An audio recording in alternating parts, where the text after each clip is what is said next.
become the presidents. And at that time, the world is going to change. So this is what we believe. And I want to share all the young people here that it's your time. The world, a lot of people are complaining because the internet destroyed a lot of business. It's not internet destroy a lot of business. It's the backward thinking, attitude, close themselves, want to keep yesterday, these thinkings that destroy themselves. And I want to say that people say technology killing jobs. No, every technology revolution create more jobs than people thought. But they create different jobs. This is us. This is the opportunity. For China and Asia, I think there will be several new technology, several new trends that is going to change the world. Let's say new retail, new financing, and new technology, new manufacturing, and new energy. These 5 new things is going to happen, is going to change everybody, every industry, every business in the next 10 to 20 years. What is new retail? So today, e-commerce in China grow that fast. The traditional retail does not work very well. One of the reasons why Chinese e-commerce grows so fast, faster than the USA, because the USA traditional retail was so good. The infrastructure of business was so good, so internet cannot go inside. But in China, the traditional retail is not good. I think Malaysia, Indonesia, the same. Because that is no good. So internet become the key technology. We use the internet to improve the new retail that grows so fast. So I said e-commerce in America at that time was like a dessert. In China, become the main course. What is the new retail? The new retail means online and offline plus logistic together. Working together, it's going to be a new retail. So in next 10, 15 years, there will be no online business, offline business. It's all going to be online, offline, working together. That is the future. And what is the new manufacturing? In the last centuries, right? The manufacturing means scalability. Large scales, standard. Because when you see Walmart, right, you have an assembly line, you have a standard and cheaper labor cost. And I think this century is tailor-made. Everything should be tailor-made and smart-made. And a lot of things are going to change. When you put an operating system in a phone, making phone calls is only 20% of the use. 80% of the use of the mobile phone today has nothing to do with making phone calls.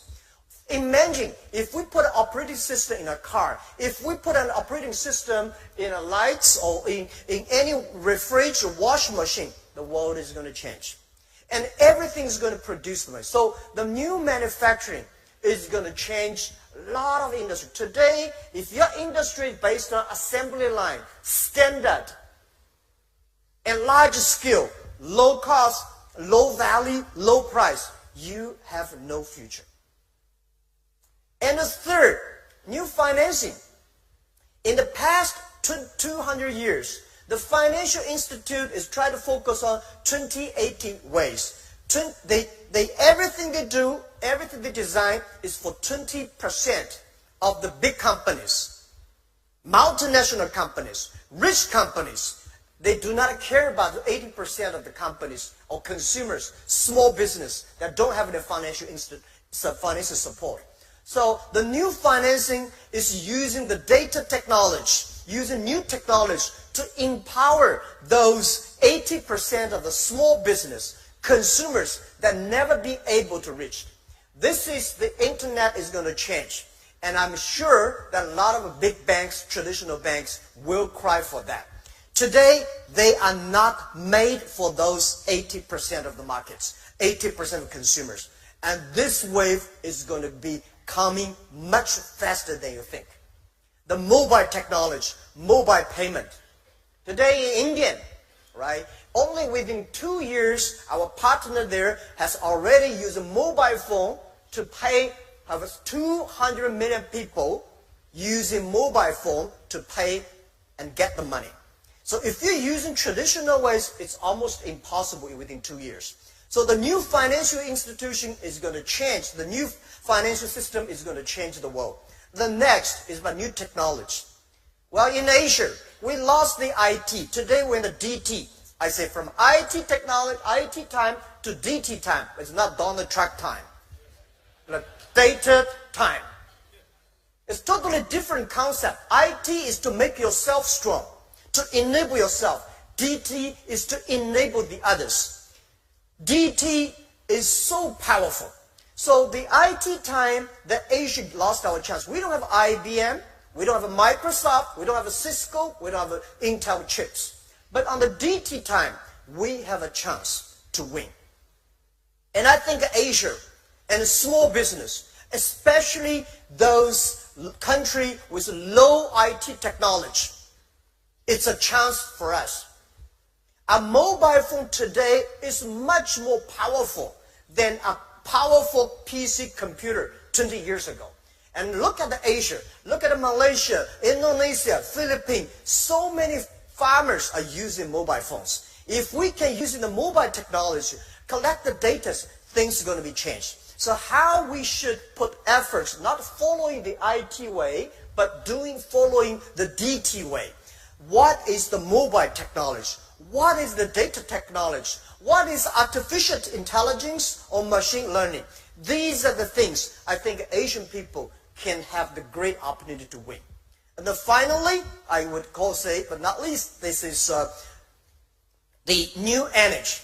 The first technology revolution, the energy is coal. The second technology revolution, the energy is oil. What is the energy of next century or this century? That is data. Without data, nothing can be done. And I want to tell all the young people here, do not complain that you don't have the chance, like the opportunity like your father. Your father may not have the chance like these 5 news.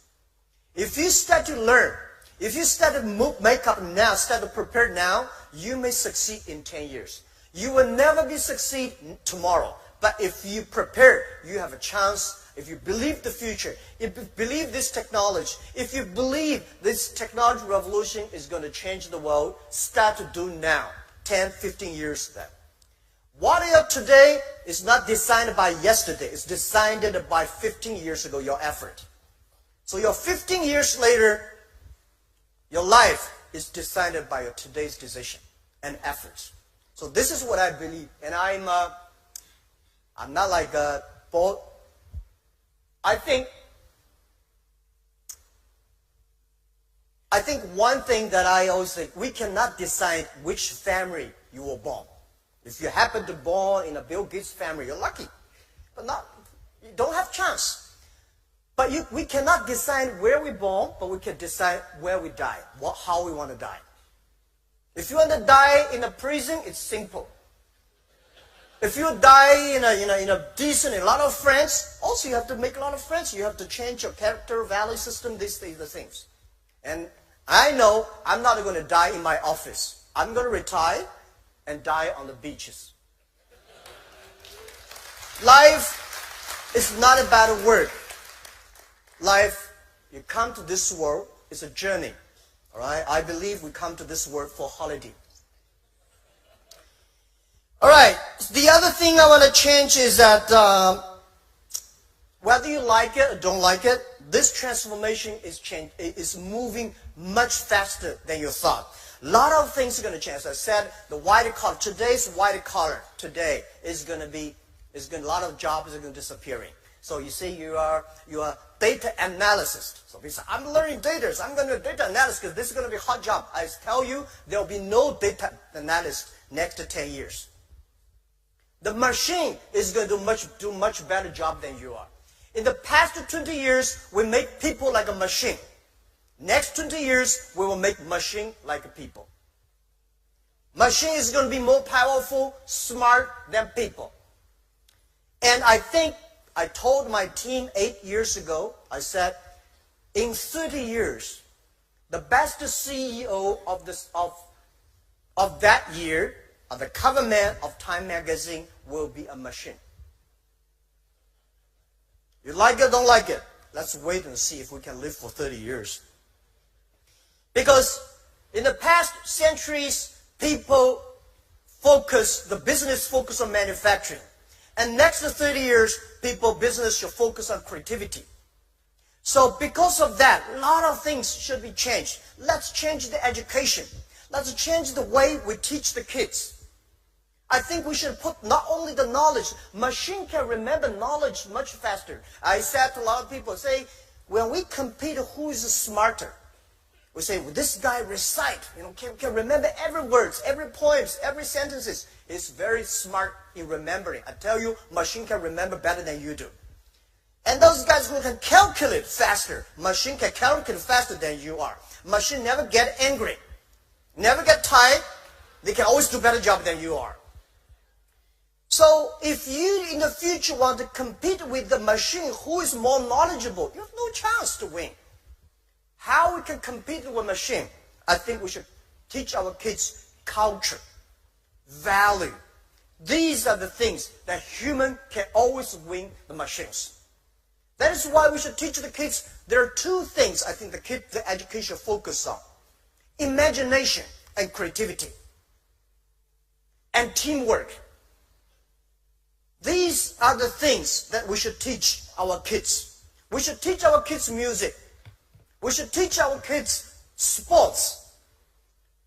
Sports make the kids understand what is teamwork. Music make people understand. Music and painting make kids understand what's imagination, creativity. So if we do not start to change the education, the thing we teach the education, we are going to be in big trouble. Our kids will always complain. It's not their fault, it's our fault if we don't start to do it. So I believe in the future, it's not about the competition of knowledge. It's about competition of wisdom, of experience. How can you survive in such a mobile, such a complicated, sophisticated world? And I say today people are not worried because machine getting smarter. They play chess. They play Go better than human beings. So, oh my God, what am I going to do? I never worry about that. Why I don't worry about that? Machine. I don't like the artificial intelligence, the word artificial intelligence, AI. For me, AI means Alibaba inside. It's not artificial intelligence. Artificial intelligence, if you try to teach a machine to do things that human being can do, it's just an insult of the people. Machine's supposed to do the things that a human being cannot do. That is something we should do. So I believe it's not artificial intelligence. It should be machine intelligence. Do something that people cannot do, human being cannot do. Like cars. We know car can run faster than human being, but we never make a car like a human being. If you make the wheels like this, car can never run fast. Wheel is a wheel, and human beings do not have the wheels. So let's do something that is different. And calculation, big data, and all these things, we have to know very clear that human being, I'm an optimist, human being will always win machines. Don't worry too much about that. I never worry about the things most of the scientists are worried about. I never worry about the things prime ministers worry about. I only worry about things I worry about. Because in Alibaba, I have already enough things to worry about every day. The next thing I want to say is that the business people here, young entrepreneurs, I heard young people talking about, I was like, I don't have a chance like a Li Ka-shing, I don't have a chance like a Mr. Kwok, I don't have a chance like that. I tell you one thing, they may not have a chance like you at that time called entrepreneur. What is entrepreneur? Entrepreneur, to my understanding, is social scientist plus artist.